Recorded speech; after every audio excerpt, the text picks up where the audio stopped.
আসসালামু আলাইকুম।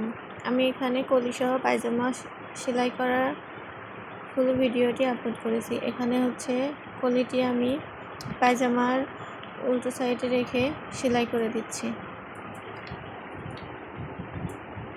তো আপনারা যারা নতুন আমার এই ভিডিওটি দেখলে পায়জামাটি অনায়াসে সেলাই করতে পারবেন।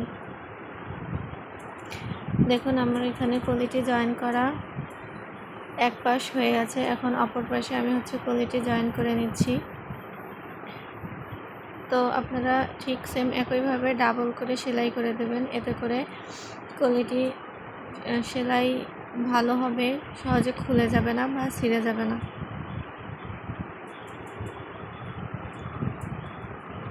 এখন আমি দুপাশে কলি সেলাই করার পর পায়ের মুহুরির অংশটুকু সেলাই করে নেব। তো মুহুরির অংশটুকুকে ভাঁজ ভেঙে ডাবল ভাঁজ দিয়ে আমি এখানে সেলাই করে নিচ্ছি।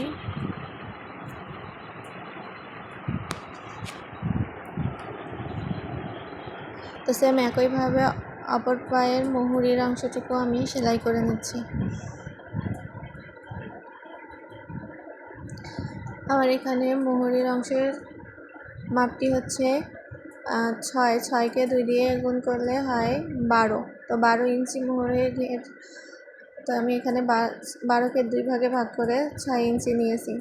এখন আমি পায়ের অংশটুকু সেলাই করে নিচ্ছি। তো আপনারা এদিকে খেয়াল রাখবেন যাতে করে পায়ের অংশটুকু সেলাই করার সময় কাপড় টেনে ধরবেন না। কাপড়টাকে মিডিয়ামভাবে ধরে রাখবেন। টেনে ধরলে কাপড় ছোট বড় হয়ে যাওয়ার সম্ভাবনা থাকে। তো সেম একইভাবে এখানে দুটি পায়ের অংশে আমি সেলাই করে নিচ্ছি।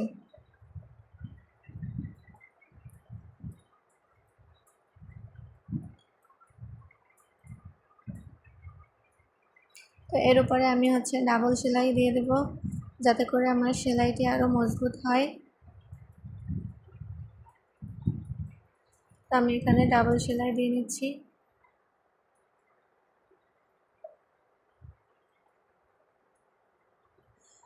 আপনারা যারা আমার চ্যানেলে নতুন, তারা আমার ভিডিওটি দেখে লাইক, কমেন্ট এবং শেয়ার করে দেবেন। পাশে থাকা বেল আইকনটি ক্লিক করবেন, যাতে করে আমি পরবর্তী ভিডিওগুলো আপলোড দেওয়ার সাথে সাথে আপনারা পেয়ে যেতে পারেন। এখন আমি মাঝের পট্টিটি সেলাই করে নিচ্ছি।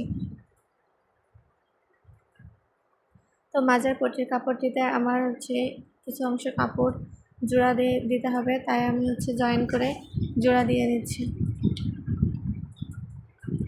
এখানেও আমি ডাবল সেলাই দিয়ে নিলাম। বাড়তি অংশটুকু ভাঁজ ভেঙে সেলাই করে নিচ্ছি।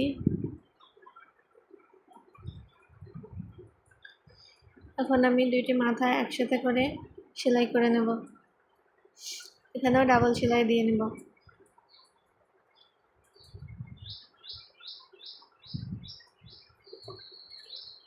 তো এরপর আমি পায়জামার সাথে এটা জয়েন করে নিচ্ছি। তো এটা জয়েন করার সময় আমি সোজা পাট ভিতরের দিকে রেখে উল্টো পাটটা বাইরের দিকে রেখে তারপর সেলাই করছি। আমি এখানে কুচিগুলো দিয়ে নিচ্ছি, আপনারা দেখতে থাকুন।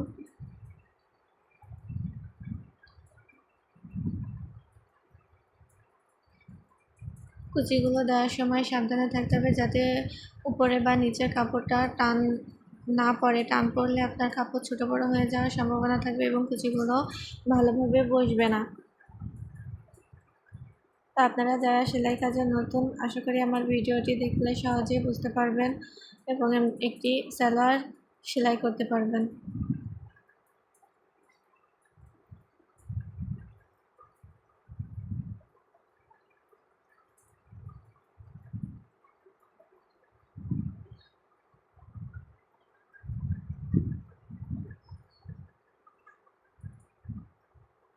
তো আমি কুচি দেওয়া শেষ করে এর উপরে আবার ডাবল করে সেলাই করে দিচ্ছি।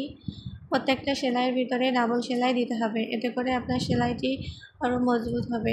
পায়জামাটি সেলাই খুলে যাওয়া বা ছিঁড়ে যাওয়ার সম্ভাবনা থাকবে না। তো আমি এখানে ডাবল করে সেলাই দিয়ে নিয়েছি। এখন আমি মাজায় রাবার দিব।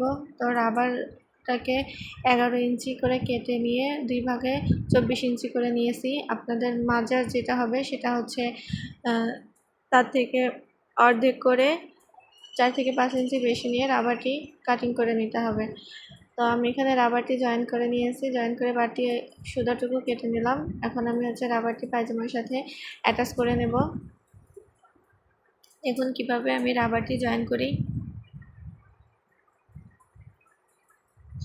রাবারটি পায়জামার কাপড়ের ভিতরে দিয়ে আমি জয়েন করে নিচ্ছি। এখানে টেনে টেনে টেনে টেনে রাবারটি জয়েন করতে হবে, তাহলে রাবারটি ভালোভাবে জয়েন হবে এবং পুরো কাপড়টি আপনার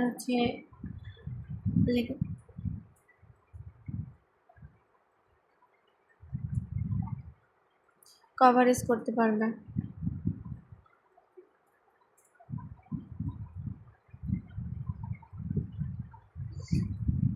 তো আপনারা যারা সেলাই কাজে নতুন, আশা করি আমার এই ভিডিওটি দেখলে সহজেই সেলাই কাজে সালোয়ার অথবা পায়জামাটি সেলাই করতে পারবেন এবং রাবার লাগাতে পারবেন। কলি দেওয়া পায়জামাগুলো যারা একটু বয়স্ক বা মোটা হয় তাদের জন্য খুবই সুবিধা হয় কলি দেওয়া পায়জামাগুলো পরলে। এখন আমি রাবারটি টেনে টেনে ভিতরটি সমান করে নিচ্ছি। প্রত্যেকটা সাইডে যাতে কাপড় আমার সমান থাকে সেদিকে খেয়াল করতে হবে। কোথাও কম বেশি থাকলে রাবার সেলাই করার সময় কাপড়টি গুছিয়ে যেতে পারে বা কিংবা মোটা হয়ে যেতে পারে। এখন আমি রাবারটির উপরে চাপ সেলাই দিয়ে নেব।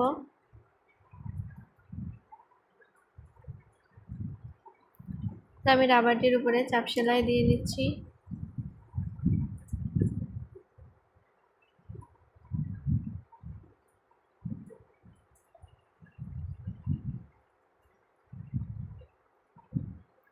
তো সেম একইভাবে আমি এখানে 2টি চাপ সেলাই দিয়ে নিচ্ছি।